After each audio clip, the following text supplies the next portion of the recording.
अफसर जो यहाँ के थाना प्रभारी महोदय हैं हमारे बीच पधारे हैं, मैं उनका विद्यालय परिवार की ओर से बहुत बहुत स्वागत करता हूँ, अभिनंदन करता हूँ।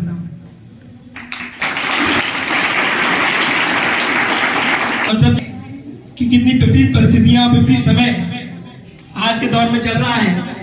हर किसी का चलना निकलना, रोक टोक ये हमारे समाज में होती रहती है और हमें इससे किस तरह बचना है। एक मुस्कान कार्यक्रम जो भारत सरकार द्वारा चलाया जा रहा है उसके संबंध में आप लोगों को आदरणीय जानकारी देंगे। अभी की एक मुस्कान अभियान चल रहा है मध्य प्रदेश पुलिस के द्वारा 1 नवंबर से 30 नवंबर तक, जिसमें हम जो बच्चियां हैं 18 साल से कम की और लड़के भी हैं उनको भी जागरूक करने यहाँ पर आए हैं कि उन्हें पता होना चाहिए कि पुलिस के द्वारा क्या क्या मदद उनको दी जा सकती है या कुछ ऐसी घटनाएं हैं जो हो सकती हैं हमारे साथ, उनसे हमें कैसे बचना है। तो इसके बारे में आप सभी को मैं जानकारी दूंगी। सभी को ये पता तो है, हम स्कूल टेक्स्ट बुक में पढ़ते ही हैं कि 18 साल से कम उम्र में शादी नहीं करनी है, फिर भी कर दी जाती है ना, गांव में देखते हैं। तो उसके लिए हमें, अगर हम खुद स्टैंड नहीं ले पा रहे हैं तो आप अपने दोस्तों के लिए जरूर स्टैंड लीजिए, उनको समझाइए कि 18 साल से कम उम्र में बिल्कुल शादी ना करें। हमारे माँ बाप हमारे संरक्षक होते हैं, माँ बाप को बिना बताए मत जाइए क्योंकि आपके साथ किसी भी तरह की घटना हो सकती है। आप देखना टीवी में देखते हैं कि उसके कई बार ऐसे इस तरीके के रैकेट्स चलते हैं जो आपको गलत चीजों में डाल सकते हैं और आपके साथ बहुत नुकसान हो सकता है, तो हमें ये पता होना चाहिए। दूसरा हमें ये ध्यान रखना कि बिल्कुल भी, मोबाइल सब चलाते हैं कि नहीं, सबके पास है मोबाइल, तो मोबाइल से अगर जो घर पे तो चलाते होंगे ना पेरेंट्स का, तो मोबाइल से कैसे बचना है। अपराध सिर्फ हमारे साथ ऐसा नहीं है कि हम रास्ते में जा रहे हैं और किसी ने छेड़छाड़ी कर दी या चोरी हो गई या कुछ हो गया, तो सिर्फ ये अपराध नहीं है। आजकल मोबाइल के जितने अपराध है मोबाइल के पीछे से हो रहे हैं और वो सारे अपराध कहीं ना कहीं आपको सामने से अपराध तो पकड़ भी सकते हैं, आप मोबाइल के पीछे व्यक्ति को कैसे जानेंगे। तो हमें पता होना चाहिए कि हम मोबाइल में जो फेसबुक इंस्टाग्राम चला रहे हैं, हमें पता होना चाहिए हम किससे बातचीत कर रहे हैं, किससे बातचीत नहीं कर रहे हैं। कोई भी अनजान व्यक्तियों से, अनजान लोगों से बिल्कुल भी दोस्ती ना करें। आपको नहीं पता होता, कई बार ऐसे बहुत सारी ऑर्गेनाइजेशंस होती हैं जो नई नई लड़कियों से, मासूम लड़कियों से बातचीत करती हैं, फिर उनसे उनके फोटोज मांग लेते हैं, वीडियोस मांग लेते हैं और उनको ब्लैकमेल किया जाता है पैसों के लिए।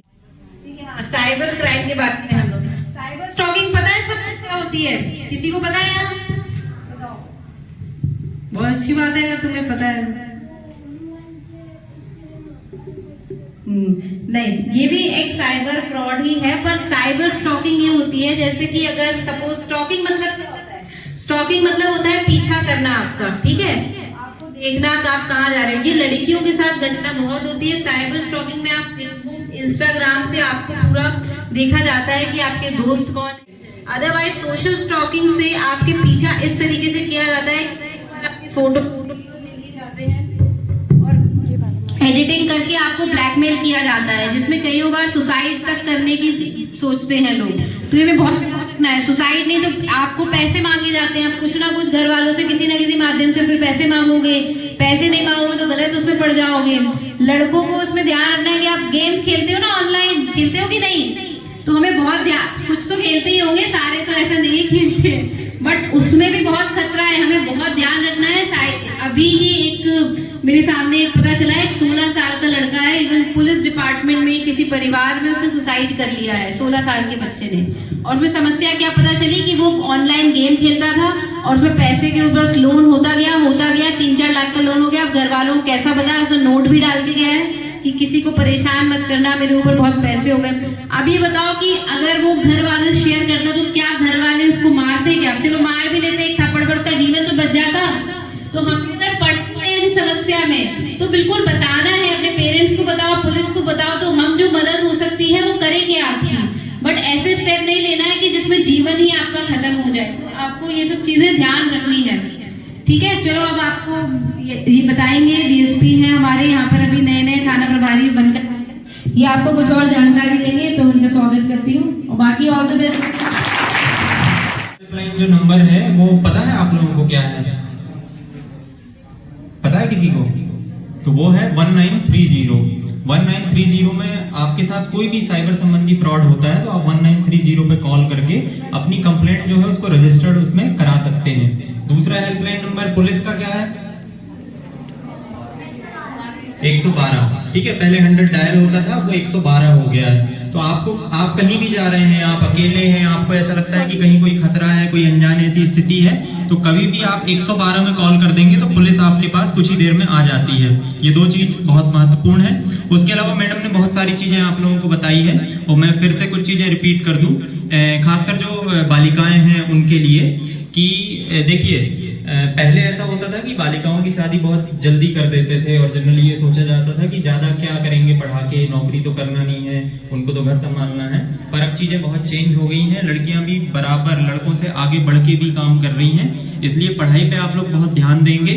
और कभी भी आपको ऐसा लगता है कि नहीं घर पे ऐसी परिस्थिति बन रही है कि आप और पढ़ना चाह रहे हैं, या फिर जनरली 18 से पहले लोगों की शादी कर दी जाती है, अब तो बहुत कम हो गया है, फिर भी ऐसा कुछ होता है, तो आप अपनी जो भी ऐसी चीजें हैं वो अपने साथ जो भी रहता है उसके साथ शेयर करें, अपने पेरेंट्स को समझाने का प्रयास करें। वहां से भी नहीं होता है तो अपने टीचर को बताएं, और टीचर से भी नहीं होता है तो आप डायरेक्ट पुलिस के पास आ सकते हैं। पुलिस में जो है हमारा एक महिला सेल होता है, महिला ऊर्जा डेस्क करके, तो जब भी कोई लेडीज आएगी या कोई गर्ल्स आती है तो उसको हमारा जो लेडी ऑफिसर है वो ही सुनती है, वो ही सारी समस्याओं का आपका समाधान करने का प्रयास करती हैं। और यही चीज मैं लड़कों के लिए बताना चाहूंगा कि बहुत सारे मामले ऐसे देखने में आते हैं कि नाबालिग जो लड़कियां हैं वो किसी लड़के के साथ यदि चली गई, ठीक है, वो उसकी यदि सहमति से भी गई है तो आपके ऊपर सीधा सीधा आरोप लगता है और आप उसमें आरोपी बनते हैं। उसमें ये मैटर नहीं करता, लड़की की एज यदि 18 से कम है और वो उसकी सहमति से भी आपके साथ गई है तो उसमें भी आप आरोपी बनाए जाते हैं, ऐसा कानून है। ठीक है,